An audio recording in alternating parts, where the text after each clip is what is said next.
Any Nigerian who is still hanging around waiting for 2023 to change Nigeria is a fool. Line 20 Daily Faro me up and ask them to become president of Nigeria. 20 of me, 20. Multiply their brain power by 10, factor of 10, and then force them to operate the 1999 Constitution with the governance system that is enshrined in it. We shall fail spectacularly. The problem of Nigeria can never be resolved by personnel changes. The system is designed with impunity undergirding it, and it can never deliver anything positive to the Nigerian peoples. Be those Yoruba, Hausa, Igbo, Fulani, whatever they care to be. Make an Igbo man president of Nigeria in 2023 and force him to operate the 1999 Constitution. Complete waste of time. Igbo will continue to suffer the brunt of the wickedness of the Nigerian state. Every Nigerian is rendered stateless by the 1999 Constitution. It is an iniquitous, wicked, and evil document. It has nothing good for the Nigerian people. And the longer we continue to fool ourselves believing, and let me enter one quick caveat. Our rulers are actually very intelligent when they care to be, especially when it comes to their own preservation.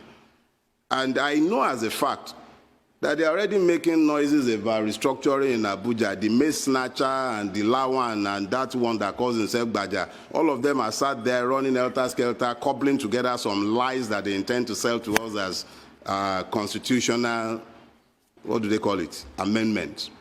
Let's be clear. You cannot continue to build on top of lies. You can't sustain that lie.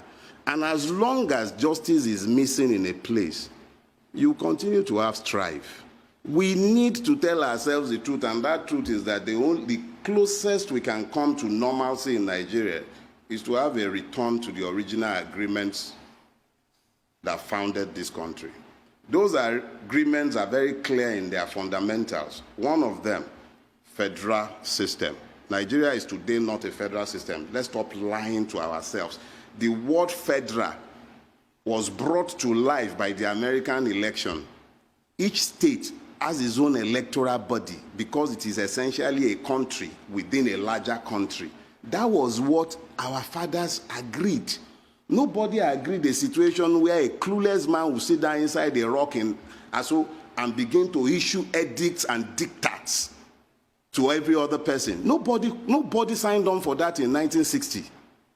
All the constitutional conferences, beginning from 1948 all the way to the 1951, all the way to 1960, each and every one of them was very clear and unambiguous. Nigeria was meant to be a federal system based on parliamentary democracy. It wasn't by accident that our fathers settled on parliamentary democracy. They wanted to make democracy as close to the people as it could be. So it simply meant that if you're a parliamentarian, you knew your people knew you. It was the aggregation of the parliamentarians that determined who became the prime minister, and they were also the ones at the regional level who determined who became the premier. So democracy was devolved. It was easier for the people to become involved. What we have today is not a democracy. What we have today is not a federation.